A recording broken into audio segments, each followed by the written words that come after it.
नमस्कार दोस्तों। जिहादी कम्युनिटी के लोग सुई तक बना नहीं सकते, मगर उन जिहादियों ने न्यूक्लियर बॉम्ब बना लिए। क्या कोई मान सकता है? जो लोग सुई नहीं बना सकते, जूता बना नहीं सकते, पंचर निकाल सकते हैं मगर वो टायर नहीं बना सकते, और उन लोगों ने न्यूक्लियर फैसिलिटी बना ली, न्यूक्लियर बॉम्ब बना ली। ये कैसे संभव हो सकता है? ऑपरेशन सिंदूर से पहले और उसके दौरान और बाद में जो डाउट था, उसकी सच्चाई धीरे धीरे ही सही, आधी अधूरी सही, मगर बाहर आ रही है। भारत को लगता था कि ये हो ही नहीं सकता, संभव भी नहीं है कि पाकिस्तान परमाणु हथियार बना ले। ये अमेरिका के परमाणु हथियार हैं जिसकी सिक्योरिटी खुद अमेरिका करता है। एक ऐसा आतंक से ग्रसित देश जिसके हर गली में, हर घर में आतंकी होते हैं, जिसकी सेना में आतंकी होते हैं, जो सेना के चीफ होते हैं, टॉप के जनरल होते हैं, उनके पिता, किसी का बाप आतंकवादी होता है, किसी का भाई आतंकवादी होता है, उस जनरल का, किसी जनरल का बेटा आतंकवादी होता है। उसमें परमाणु हथियार रखने की अनुमति अमेरिका जैसा सुपर पावर कैसे दे दे? उस अमेरिका, वो अमेरिका जिसके देश में 9/11 जैसा अटैक हुआ हो और 3000 लोग मारे गए, और उस हमले को अंजाम देने वाला आतंकी ओसामा बिन लादेन उसी देश में पकड़ा जाए। ये कैसे संभव हो सकता है? मगर सच्चाई ये है कि वो न्यूक्लियर फैसिलिटीज, न्यूक्लियर हथियार वो पाकिस्तान के नहीं, अमेरिका के थे। अब दुनिया को यकीनन मान लेना चाहिए। दोस्तों, पाकिस्तान में एक इम्तियाज गुल नाम के शख्स हैं। उन्होंने दावा किया कि पाकिस्तान में एक नूर खान बेस है, नूर खान एयरबेस, जिस पर भारत ने अटैक किया था। हालांकि भारत ने 11 से 12 एयरबेस उड़ाए थे, उनमें एक नूर खान एयरबेस भी है और दूसरा सरगोदा एयरबेस है। और सरगोदा एयरबेस के पास एक किराना हिल्स है, जहां पे पाकिस्तान दावा नहीं करता था, भारत से छुपा कर रखता था। भारत और पाकिस्तान के बीच एक संधि है, जो न्यूक्लियर हथियार कहां रखे जा रहे हैं वो एक दूसरे के साथ शेयर करते थे, मगर पाकिस्तान बड़ी होशियारी के साथ उसने छिपा लिया कि किराना हिल्स में भी उसके न्यूक्लियर हथियार है। मगर भारतीय खुफिया एजेंसियों के दम पर भारत ने पता किया और उसी किराना हिल्स पर बम्बार्ड की, मिसाइल मारी, और उससे 8 किलोमीटर दूर जो सरगोदा एयरबेस है उसको तबाह कर दिया। मगर जो इम्तियाज गुल है उसने दावा किया नूर खान एयरबेस है, उसकी सिक्योरिटी अमेरिका के हाथों है और भारत ने उस पर अटैक किया। अगर अमेरिका की है तो क्या अमेरिका के वहां पे फाइटर जेट नहीं होंगे? इम्तियाज गुल ने तो यहां तक दावा किया कि किसी पाकिस्तानी जनरल को, पाकिस्तानी फौज के किसी भी अफसर को, बड़े से बड़े अफसर को उस एयरबेस में जाने की अनुमति नहीं होती, और जाने की कोशिश की उस नूर खान एयरबेस पे अटैक के बाद तो उस पे अमेरिकी सैनिकों ने बंदूक तान दी, उनको वार्निंग दी।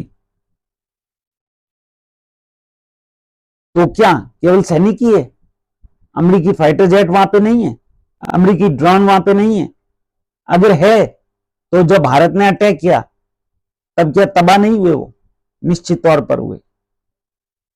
नूर खान एयरबेस पे अटैक हुआ और अमेरिकी फाइटर जेट, जो रिपोर्ट्स आ रही है, जो दावा किया जा रहा है इम्तियाज गुल के हिसाब से, अगर अमेरिका के पास है उसकी सिक्योरिटी, उसका सब कुछ, यानी उसके मुताबिक बकौल इम्तियाज गुल अमेरिकी पाकिस्तानी जनरलों को वहां पे जाने ही नहीं दिया जाता, तो इसका मतलब केवल सैनिक नहीं है, अमेरिकी फाइटर जेट भी है, ड्रोन भी है, अन्य हथियारें भी है, मिसाइल भी है, तो वो भी तबाह हुए।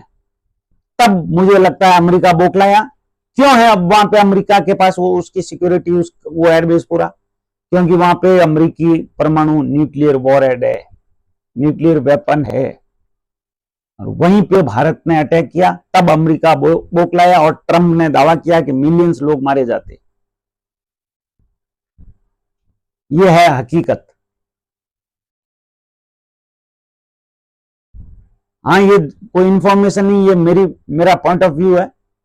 मगर जो चीजें सामने आ रही है उसको ध्यान में अगर देख के आप भी सोचें तो यही लगेगा कि निश्चित तौर पर अमेरिका के न्यूक्लियर वॉरहेड वहां पे है, वहीं पर भारत ने अटैक किया, तभी ट्रंप ने कहा कि मिलियंस लोग मारे जाते। उसके बाद ट्रंप बौखला चुका है। ट्रंप भारत के खिलाफ प्रतिदिन कोई न कोई जहर उगल रहा है। कभी वो एप्पल को धमकी देता है, कभी सैमसंग को धमकाता है, क्योंकि गोरों को पसंद नहीं कि भारत तरक्की करे, भारत सैन्य रूप से मजबूत हो और भारत का लोहा पूरी दुनिया माने, भारत के हथियारों का लोहा पूरी दुनिया माने। इसलिए उसने नैरेटिव सेट किया कि भारत के कितने फाइटर जेट गिरे। आज हमारे जनरल चौहान साहब ने फिर से रिपीट किया कि हम जल्दी बताएंगे कि पाकिस्तान के कितने नुकसान हुए। भारत ने जो प्रेस कॉन्फ्रेंस में जानकारी दी उससे इतर पाकिस्तान ने विभिन्न देशों को जो डोजे सौंपा उसमें 8 ठिकाने अलग से बताए कि उस पर भी भारत ने अटैक किया, जबकि उनके बारे में भारत के डीजीएमओ ने या कोई भी सेना ने कभी बताया ही नहीं। यह है भारत की ताकत। 11 एयरबेस को खत्म कर देना, न्यूक्लियर फैसिलिटीज को टारगेट करना, पाकिस्तान के। और जो अनिल शिव अरूर है, उन्होंने दावा किया कि ऑपरेशन सिंदूर के दौरान भारतीय फौज के बड़े अफसरान, उन्होंने मुझे बताया कि हमने पाकिस्तान के 9 फाइटर जेट को मार गिराया और उनके अलावा 2 बड़े एयरक्राफ्ट भी है। और आज रिपोर्ट आ रही है कि पाकिस्तान का एक C-130 वो भी भारतीय सरकार ने शूट डाउन किया, भारतीय फौज ने शूट डाउन किया। C-130 हरक्यूलिस विमान, 2 का दावा किया जा रहा है, 2 बड़े जेट थे। तो एक तो C-130 है, दूसरा कौन है, क्या वो भी C-130 ही है या कोई और है? और उसके अलावा पाकिस्तान के जो भारत के नेत्र है वैसे ही उसके पास है उसको। और यह तय है कि 8 से 10 फाइटर जेट पाकिस्तान के तबाह हुए, जिसमें 4 एयर और 4 जमीन पे, कोई हैंगर में। जब भारतीय मिसाइलों ने हैंगर पर अटैक किया एयरबेस पे, तो उसमें भी काफी विमान थे, चाहे वो JF-17 हो, J-10C हो। तो हमने ये रिपोर्टें बहुत बार आ चुकी है। मगर जो इम्तियाज गुल ने दावा किया वो वाकई एक दिलचस्प दावा है। नूर खान एयरबेस की सिक्योरिटी अमेरिका के हाथ में और भारत ने उस पर अटैक किया, तो निश्चित तौर पर उसके फाइटर जेट होंगे, 5वीं पीढ़ी के होंगे, F-16 होंगे, और भी फाइटर जेट जो अमेरिकी सेना यूज करती है वो सब होंगे। तो ये भारत की, दोस्तों, ये सदी भारत की है। भारतीय हथियारों की धूम पूरी दुनिया में आने वाले। नो डाउट कुछ गलतियां हमसे हुई, कुछ गलतियां सरकार से हुई कि हम इंफॉर्मेशन वॉरफेयर का जो नैरेटिव है वो हम थोड़े उसमें पिछड़ गए।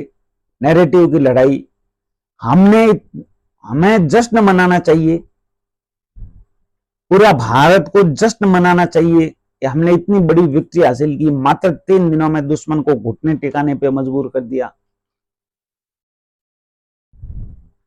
पूरी दुनिया हिल गई, मगर इतना बुरी तरह से रोने के बावजूद भी सवाल हमसे पूछे जा रहे हैं। नैरेटिव हमारे ऊपर सेट किया जा रहा है, हमारे से सवाल करने का नैरेटिव सेट किया जा रहा है। हम इंफॉर्मेशन वॉरफेयर की लड़ाई में बहुत पिछड़ रहे हैं। सरकार को तैयारी करनी पड़ेगी, टीमें बनानी पड़ेगी। नो डाउट सरकार ने किया वो एक्सीलेंट था, मगर इससे बढ़िया भी हो सकता था। मगर कहते हैं ना, इंसान है, गलतियां होती हैं। तो दोस्तों, हम सबको एक यूनिटी बना के चलनी पड़ेगी, एक यूनिटी बना के हम चलें। पूरी दुनिया में कोई भी नैरेटिव हमारे खिलाफ यूज ना कर पाए, ऐसी ताकत और ऐसी एकता दिखानी होगी। ये हमारा जो परचम है वो कम नहीं है दोस्तों। ऐसी विक्ट्री, जब अटैक करो तो पिन पॉइंट अटैक करो, दुश्मन के एक भी हथियार को हमारे अंदर आने ना दो, हमारे देश के भीतर हवा में ही खत्म कर दो।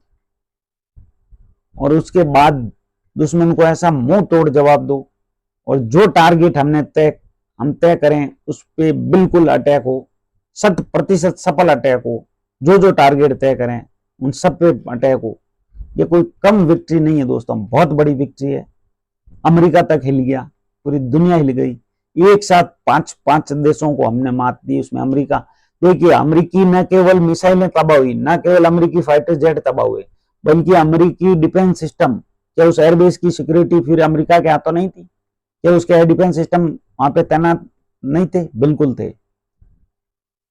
और 450 किलोमीटर रेंज का रडार जो अमेरिकी इस नूरखान एयरबेस पे तैनात था, उसको हमने तबाह किया, उसकी सिक्योरिटी में तैनात था। चाइनीज कितने डिफेंस सिस्टम हमने तबाह किए, तुर्की के कितने ड्रोन हमने खत्म किए। अभी तो रिपोर्ट आ रही है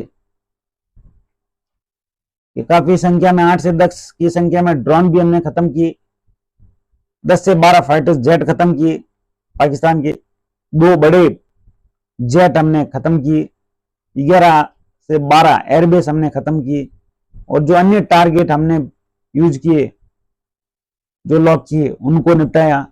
9 आतंकी ठिकानों को खत्म किया। ये कम विक्ट्री नहीं है दोस्तों, बहुत बड़ी विक्ट्री है। दुनिया हैरान है, अचंभित है, भारत के पास ऐसी टेक्नोलॉजी आई कहां से। मगर ये 21वीं सदी है, हिंदुस्तान की सदी है, और जो हिंदुस्तान से टकराएगा वो मिट्टी में मिल जाएगा। अगर वीडियो अच्छा लगा हो तो प्लीज सब्सक्राइब जरूर करें, लाइक करें, कमेंट करें। बहुत बहुत धन्यवाद। भारत माता की जय।